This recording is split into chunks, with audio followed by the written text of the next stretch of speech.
చూసావా చెల్లెమ్మా, ఆవిడ గారికి కొడుకు మీద ఎంత ప్రేమో.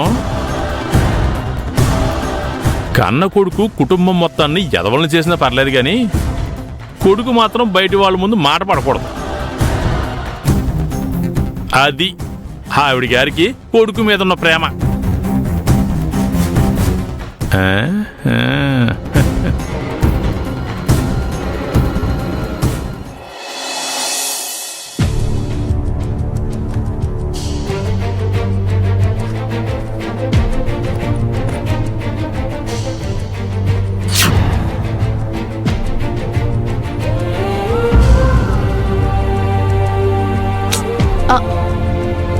లైఫ్ లో ఒక స్టెప్ ఎక్కుతున్నావు, హ్యాపీగా ఉండాల్సింది పోయి అని ఉన్నావేంటి బావా?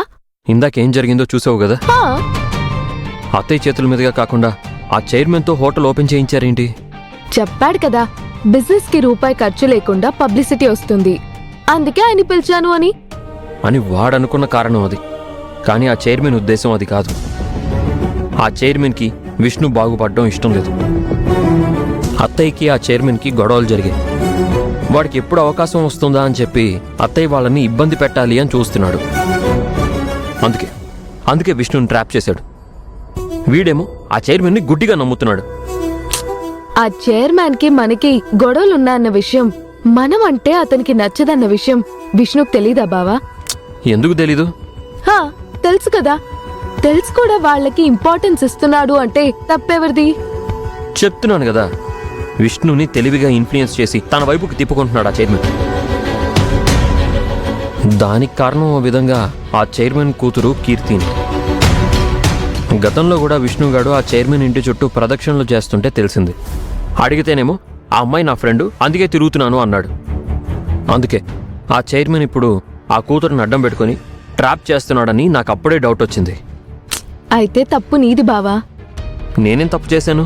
విష్ణు చైర్మన్ ఇంటి చుట్టూ తిరుగుతున్నాడు, అతని ఇన్ఫ్లుయెన్స్ కి గురవుతున్నాడు అనుకున్నప్పుడు ఆ విషయం మీ అన్నపూర్ణ అత్తమ్మకి చెప్పాలి కదా. అప్పుడైనా నువ్వు చెప్పుంటే విష్ణుని మందలించేదో, లేదంటే చైర్మన్ ఎలాంటి వాడో అర్థమయ్యేలా చెప్పేది. ఇంతవరకు వచ్చేది కాదు కదా. అప్పుడు చెప్పకపోవడానికి కారణం ఉంది వేదా. ఆ చైర్మన్తో చేరినప్పటి నుంచి విష్ణు మాట తీరు మారిపోయింది. అత్తయ్యని మావయ్యని ఎదిరించి మాట్లాడడం మొదలుపెట్టాడు. ఈ విషయం అత్తయ్యకి చెప్తే అత్తయ్య ఖచ్చితంగా విష్ణు నిలదీస్తుంది, కేకలు వేస్తుంది. ఆ కోపంతో విష్ణు తెగించి మాట్లాడితే అప్పుడు బాధపడేది అత్తయ్యే కదా. విష్ణు చేసిన పనికి ఇప్పుడు మాత్రం ఆవిడికి బాధ కలగట్లేదంటావా? నా ఆలోచన అది కాదు వేదా. ఆ చైర్మన్ మాటలు విని విష్ణు ఈ బిజినెస్ ని పాడు చేసుకుంటే అప్పుడు కష్టం రెండేళ్లకి బావా. రెండేళ్లకా? విష్ణు హోటల్ పెట్టించడం కోసం ఆ ఇంట్లో బంగారం అమ్మారు, డబ్బు తెచ్చారు. ఆ ఇంటి మీద బ్యాంకు లోన్ కూడా తెచ్చారు. తేడా వస్తే నష్టం రెండేళ్లకంటావేంటి? అది బావా, ఆ ఇంటికి నష్టం జరిగితే నాన్న కష్టం వచ్చినట్టే కదా. ఆయన కష్టం వస్తే ఆ కష్టం మాది కూడా కదా.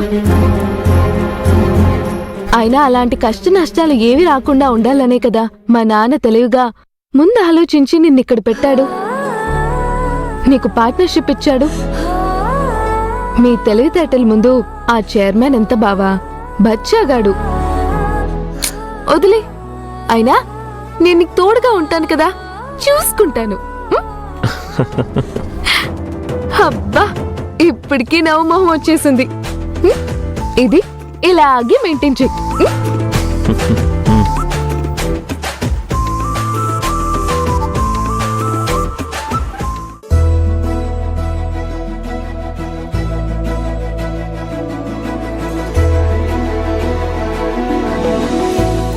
జమే నిర్మలా, అన్నపూర్ణ ఎక్కడా? ఇక్కడే ఎక్కడో ఉండాలమ్మా. ఏదో మూల కూర్చొని బాధపడుతూ ఉంటుంది. ఏంటలా చూస్తున్నారు? నా కొడుకు అని నెత్తి మీద పెట్టుకుంది కదా. వాడు తప్పులు చేస్తుంటే వెనకేసుకొచ్చింది, అలిగితే బ్రతిమిలాడింది, అడిగాడు అని ఇంత పెద్ద హోటల్ పెట్టించింది. ఇన్ని చేస్తే చీపిరి పుల్లని పడేసినట్టు పక్కన పడేశాడు. ఏడవక ఏం చేస్తుంది? ఓహో, అది బాధపడుతుంటే నువ్వు ఆనందపడుతున్నావన్నమాట. ఒకరి కష్టాన్ని చూసి ఆనందపడే మనస్తత్వం కాదు నాది. ఏమైనా పెంపకాన్ని బట్టే ఉంటుంది.